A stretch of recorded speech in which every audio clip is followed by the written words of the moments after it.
Mazhab Maliki, teman-teman, mazhab yang sangat istimewa. Jumlah orang yang pakai mazhab Maliki itu sangat besar. Mazhab Maliki itu dipakai di Afrika Utara semua kecuali Mesir, dan di beberapa negara di Afrika Tengah. Masya Allah, luar biasa. Selain itu, mazhab Maliki punya keunikan. Mazhab Maliki merupakan satu-satunya mazhab yang berpendapat bahwa anjing tidak najis, ya. Kira-kira kenapa seperti itu? Apa asal usul mazhab Maliki, dan seperti apa kehidupan Imam Malik bin Anas, dan lahir di mana, hidup di mana? Apakah pernah bertemu dengan Rasulullah SAW atau tidak? InsyaAllah saya Syekh Muhammad Al-Fuli akan membahas semua hal ini di kajian hari ini, yang buat saya kajian yang sangat istimewa karena ini kajian terakhir dalam kajian Imam 4 mazhab. Kami sudah bahas mazhab Syafi'i, sudah bahas mazhab Hanafi, sudah bahas mazhab Hambali, dan ini mazhab keempat, mazhab Maliki. Imam Malik, teman-teman, termasuk orang yang sangat-sangat beruntung. Kenapa beruntung? Karena lahir di kota Madinah, pusatnya ilmu agama di waktu itu, dan lahirnya itu hanya 79 tahun setelah Nabi Muhammad meninggal dunia. Jadi Imam Malik sempat bertemu dengan para sahabat Rasulullah SAW.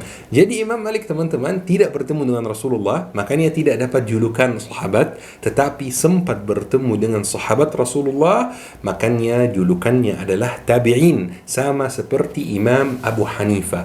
Lahir di kota yang merupakan pusatnya ilmu agama waktu itu. Jadi waktu itu satu-satunya pusat ilmu agama itu adalah Madinah. Ya, kalau sekarang mungkin beda. Sekarang ada beberapa destinasi yang lain yang tidak kalah penting, seperti Kairo, seperti Maroko, seperti beberapa tempat lain. Imam Malik lahir di Madinah. Imam Malik, teman-teman, lahir di keluarga yang bisa dibilang mungkin tidak begitu mampu. Beda misalnya dengan Imam Abu Hanifah yang lahir di keluarga yang sangat kaya. Dan ini memberi kita pesan yang sangat penting, bahwa latar belakang itu sebenarnya tidak menghalangi untuk menuntut ilmu. Buktinya Imam Malik yang keluarganya kurang mampu bisa menuntut ilmu dan bisa menjadi imam besar, dan Imam Abu Hanifah yang merupakan orang yang sangat kaya dari lahir sampai meninggal dunia bisa menuntut ilmu dan bisa menjadi imam yang sangat besar juga, teman-teman. Ibu Imam Malik selalu support dan mendukung Imam Malik untuk menuntut ilmu, selalu mengatakan kepada Imam Malik seperti ini. Perhatikan kalimatnya, teman-teman. Pergilah ke masjid, ambil akhlak ulama sebelum ambil ilmunya ulama. Masya Allah, luar biasa. Akhlak nomor satu. Percuma punya ilmu tanpa punya akhlak. Rasulullah SAW bersabda, "Innama bu'ithtu liutammima makarimal akhlak." Saya diutus untuk menyempurnakan akhlak manusia. Buat saya, buat para orang tua yang lagi menonton kajian ini, jangan begitu senang kalau anakmu pintar di sekolah tetapi akhlaknya kurang baik. Ya, jangan begitu senang kalau anaknya hafal Al-Quran tapi akhlaknya kurang baik. Jangan begitu senang kalau anaknya ikut kajian di masjid tapi akhlaknya belum baik. Seharusnya kita ini menuntut ilmu di ulama untuk mengambil akhlaknya dulu, baru mengambil ilmunya. Akhlak, kemudian ilmu. Teman-teman yang mau belajar bahasa Arab, yang mau mendalami ilmu agama, yang mau memahami bacaan Al-Quran, coba hubungi Syabab Belajar Academy. Bisa belajar online. Ada kelas malam, kelas subuh, kelas pagi. Cocok buat yang muda dan yang tua juga. Barakallahu fikum. Masya Allah, teman-teman. Mudah-mudahan saya sebagai ayah, sebagai orang tua, mudah-mudahan teman-teman yang punya anak bisa menjadi perhatian terhadap akhlak anak kita, sebagaimana ibunya Imam Malik sangat memperhatikan akhlaknya seperti apa, akhlaknya diambil dari siapa. Imam Malik di Madinah, teman-teman, sempat menuntut ilmu dengan satu tabi'in yang sangat hebat, yang namanya Nafi'. Nafi' itu bukan orang biasa. Nafi' itu merupakan pembantunya Abdullah bin Umar. Ada yang tahu Abdullah bin Umar? Abdullah bin Umar, teman-teman, adalah anak dari Umar bin Khattab. Dan banyak yang mengira bahwa anaknya, ya biasa saja anaknya, terkenal karena anaknya Umar bin Khattab. Tetapi Abdullah bin Umar itu tidak terkenal karena anaknya Umar bin Khattab.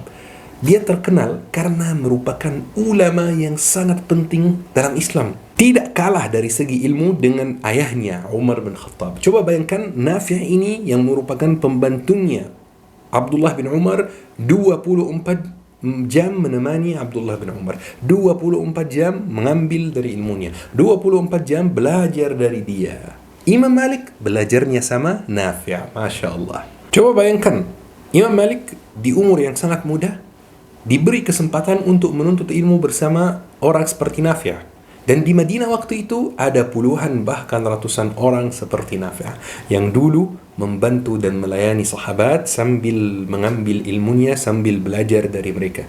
Sehingga Imam Malik di umur 10 tahun sudah hafal Al-Quran dan sudah hafal ratusan bahkan ribuan hadis, teman-teman. Saking banyak ilmunya, teman-teman, Imam Malik di umur yang muda diberi kesempatan untuk membentuk halaqah di Masjid Nabawi. Dan ini kehormatan yang luar biasa. Coba antum punya kajian rutin di Masjid Nabawi. Luar biasa, Imam Malik diberi kesempatan itu. Dan waktu itu, teman-teman, guru yang bisa membentuk halaqah di sebuah masjid, dia mulai berfatwa. Fatwa artinya apa? Fatwa artinya memberi pendapat dari segi fiqih tentang sebuah masalah. Tetapi masalahnya, teman-teman, waktu itu Islam mulai menyebar kemana-mana. Banyak negara yang mulai ditakluk. Maka banyak persoalan baru yang muncul yang tidak pernah ada di zaman Rasulullah. Maka Imam Malik punya cara yang sangat unik dalam berfatwa. Coba perhatikan cara Imam Malik dalam berfatwa. Langkah yang pertama, sangat sistematis Imam Malik, luar biasa. Langkah yang pertama, Imam Malik mencari fatwa di Al-Quran. Misalnya ditanya tentang persoalan A, Imam Malik lihat dulu, apakah di Al-Quran ada jawaban atas dari pertanyaan itu, dari persoalan itu. Kalau tidak ada di Al-Quran, maka Imam Malik lanjut ke langkah yang kedua. Langkah yang kedua yaitu sunnah Nabi Muhammad sallallahu alaihi wasallam. Hadis-hadis Nabi Muhammad sallallahu alaihi wasallam. Imam Malik cek apakah ada jawaban dari pertanyaan itu di hadis-hadis Nabi Muhammad sallallahu alaihi wasallam. Kalau tidak, maka masuk ke langkah berikutnya yaitu ijma' ulama. Gimana pendapat ulama? Apakah masalah ini sudah disepakati oleh ulama-ulama lain? Maka ijma' itu sangat penting, teman-teman.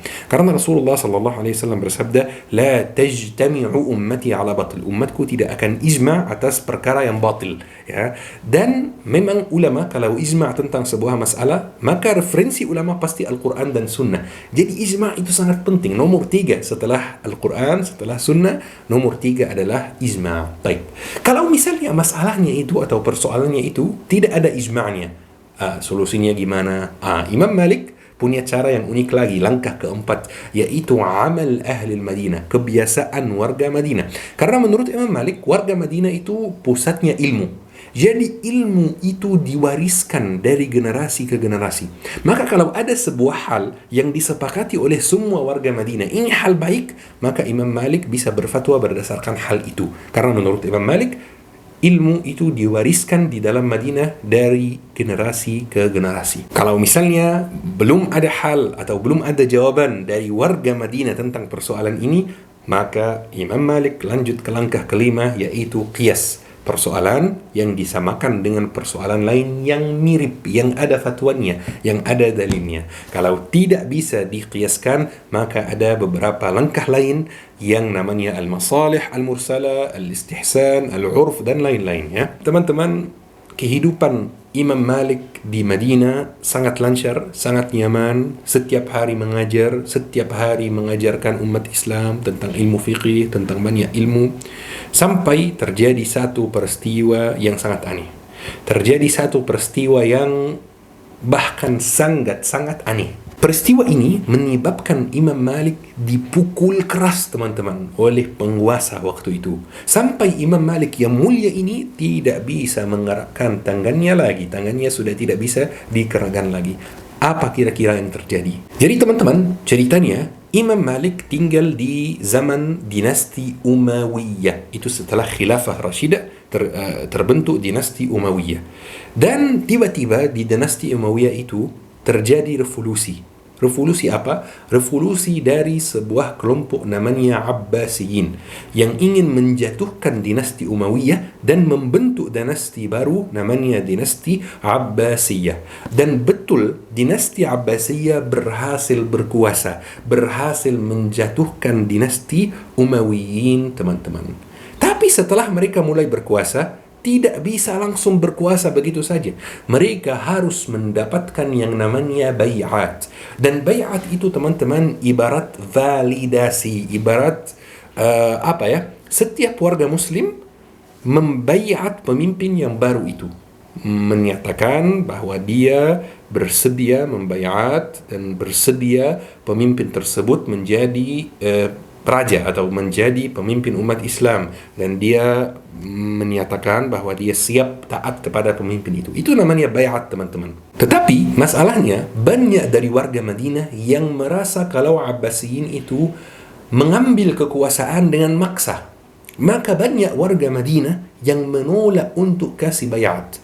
Maka prajurit-prajurit Abbasiyin itu melakukan hal aneh. Dengarkan hal ini, teman-teman, sangat aneh. Mereka maksa warga Madinah. Waktu itu Madinah sudah punya wali kota dari Abbasiyin, ya. Mereka memaksa warga Madinah untuk mengatakan seperti ini. Warga Madinah dipaksa untuk mengatakan, demi Allah, perhatikan kalimatnya, demi Allah, aku menceraikan istriku jika aku tidak bayat kepada Abbasiyin.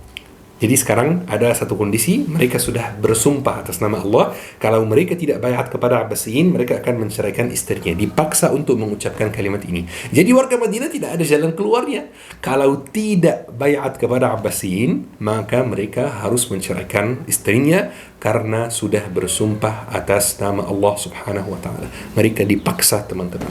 Maka warga Madinah mau bertanya, dari segi fiqh itu jatuh enggak talaknya, jatuh enggak cerainya, teman-teman.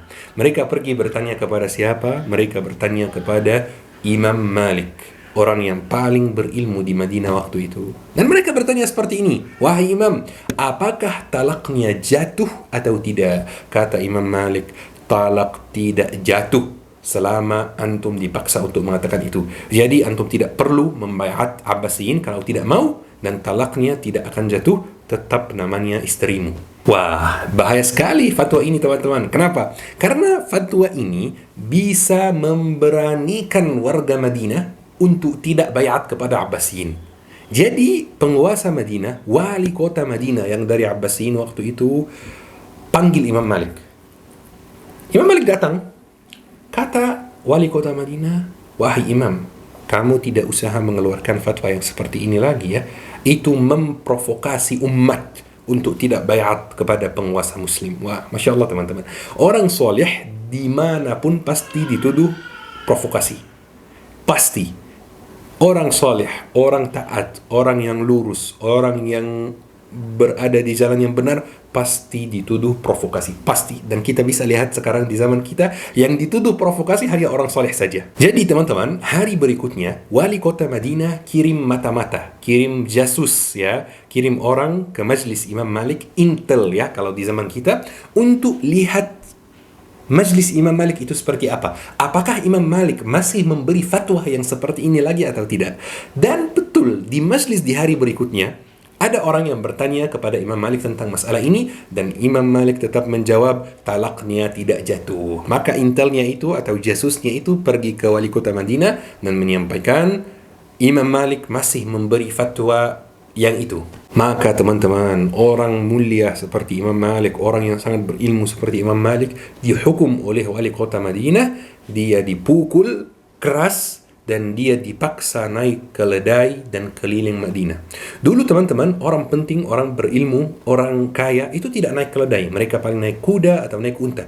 Orang yang, mohon maaf, orang yang mungkin tidak kaya, tidak penting, tidak berilmu, itu zaman itu tradisinya seperti itu. Orang kaya, orang yang tidak kaya, orang yang tidak berilmu, orang yang tidak penting, itu mereka naik keledai. Jadi kalau mereka memaksa Imam Malik naik keledai, itu sebagai bentuk penghinaan, termasuk penghinaan terhadap Imam Malik. Jadi Imam Malik disuruh naik keledai, dipaksa naik keledai sambil memperkenalkan diri supaya orang-orang tahu, wah, Imam Malik yang sangat berilmu naik keledai, begitu. Jadi Imam Malik naik keledai dan mengatakan, saya Malik bin Anas, dan saya mengatakan talaknya tidak jatuh. Masya Allah, luar biasa. Yani tidak takut kepada orang yang menzaliminya. Maka wali kota Madinah menurunkan Imam Malik dari keledai dan menghapus hukuman keledai itu supaya fatwanya tidak menyebar. Ya, jadi malah kalau naik keledai dia bisa keliling Madinah dan bisa menyebarkan fatwanya. Jadi wali kota Madinah hapus hukuman ini. Setelah itu teman-teman, Abu Ja'far Al-Mansur, khalifah kedua dinasti Abbasiyah atau raja kedua dinasti Abbasiyah, dia datang ke Madinah dan minta untuk bertemu dengan Imam Malik. Dan Imam Malik cerita apa yang terjadi. Abu Ja'far Al-Mansur marah besar kepada wali kota Madinah dan mengatakan kepada wali kota Madinah, aku tidak pernah menyuruhmu untuk menghina ulama seperti ini. Maka Abu Ja'far Al-Mansur menghukum wali Madinah dan menurunkan wali Madinah, ya, menurunkan dia dari jabatannya dan menghukum dia dengan hukuman yang sangat keras. Tetapi apa kira-kira reaksi Imam Malik? Apakah Imam Malik senang? Enggak. Imam Malik memaafkan wali kota Madinah. Ketika Imam Malik ditanya, kenapa memaafkan wali kota Madinah? Imam Malik menjawab, karena wali kota Madinah itu merupakan cucu dari Rasulullah sallallahu alaihi wasallam dan saya siap memaafkan dia karena kakeknya adalah Rasulullah sallallahu alaihi wasallam. Masya Allah, saking cintanya Imam Malik kepada keturunan Rasulullah sallallahu alaihi wasallam, Imam Malik memaafkan dia walaupun dia menghina dan menzalimi. Teman-teman, Imam Malik itu sangat gagah dan sangat berwibawa, ya. Bahkan pembantu Abu Ja'far Al-Mansur, Abu Ja'far Al-Mansur itu raja kedua dinasti Abbasiyah, dinasti terbesar di dunia, mengalahkan Persia, mengalahkan Romawi dan yang lain-lain. Ibarat presiden Amerika di zaman kita. Orang yang sangat berwibawa, betul kan? Pembantu Abu Ja'far Al-Mansur mengatakan, ketika aku masuk ruangan di mana ada Imam Malik dan ada Abu Ja'far Al-Mansur, aku lebih takut dan lebih mengangkat Imam Malik berwibawa dibanding Abu Ja'far Al-Mansur. Walaupun teman-teman, Imam Malik bisa dibilang tidak begitu kaya dibanding Imam Abu Hanifah misalnya, tetapi Imam Malik selalu memperhatikan penampilannya. Harus bersih, harus bagus. Kata Imam Malik, ulama harus tampil dalam bentuk yang bersih, dalam bentuk yang berwibawa, dalam penampilan yang baik dan bersih dan wangi. Tidak boleh berpakaian kotor misalnya saat ceramah, tidak boleh bau saat ceramah, harus pakaiannya bagus, harus bersih. Ini sunnah para ulama dan sebelumnya sunnah Rasulullah sallallahu alaihi wasallam. Rasulullah selalu berpakaian yang bagus, yang tidak kotor, yang wangi. Teman-teman, Imam Malik juga buat sebuah buku yang namanya Muwatta Malik. Pasti teman-teman yang pernah pelajari mazhab Maliki pasti pernah belajar dari buku ini. Muwatta Malik itu teman-teman, biar teman-teman bisa membayangkan itu seperti kitab apa, coba dengar ulasan Imam Syafi'i tentang kitab Muwatta Malik itu. Kata Imam Syafi'i, saya tidak menemukan kitab yang lebih bermanfaat di bumi ini setelah Quran seperti Muwatta Malik. Jadi Imam Syafi'i mengatakan kitab Muwatta Malik itu adalah kitab terpenting kedua setelah Al-Quran. Masya Allah. Kenapa? Karena isinya hadis, isinya fiqih, isinya siratus sahabah, isinya banyak hal yang bermanfaat dan sangat-sangat lengkap teman-teman. 3 tahun setelah Imam Malik dihukum, setelah Imam Malik dipukul, seperti cerita yang kita sampaikan tadi, Imam Malik sakit parah dan meninggal dunia dan dikuburkan dalam kuburan yang paling unik di dunia, yaitu kuburan Baqiyah. Mudah-mudahan teman-teman bisa umrah, bisa mengunjungi kota Madinah dan bisa melihat Baqiyah. Kata Rasulullah SAW, aku memberi syafaat kepada semua penghuni Baqiyah itu. Siapapun yang dikuburkan di Baqiyah akan dikasih syafaat oleh Nabi Muhammad SAW. Saya selalu berdoa kepada Allah, ya Allah, semoga saya dikuburkan dalam Baqiyah. Walaupun teman-teman Imam Malik lahir besar meninggal di kota Madinah, tetapi sekarang mazhabnya tidak dipakai di kota Madinah.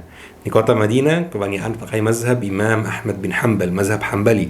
Mazhabnya dipakai di Afrika Utara dan di sebagian dari Afrika Tengah teman-teman. Mungkin Imam Malik kalau masih hidup sampai hari ini dan Imam Malik melihat malah mazhabnya tidak dipakai di Madinah dan dipakai di Afrika, mungkin Imam Malik pasti akan sangat kaget ya.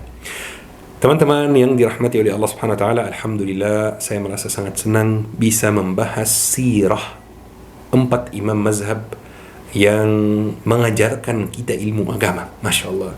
Mudah-mudahan hal ini, karya ini menjadi saksi baik buat saya di hari kiamat. Amin ya rabbul alamin. Amin ya rabbal alamin. Teman-teman yang dirahmati oleh Allah Subhanahu wa taala, ayo kita akhiri kajian hari ini dengan doa kafaratul majlis. Subhanakallahumma bihamdik, asyhadu an la ilaha illa anta, astaghfiruka wa atubu ilaik. Syukran, wassalamu alaikum warahmatullahi wabarakatuh. تعلمت عنك الكثير فأرجو استقام الخطى والمسير.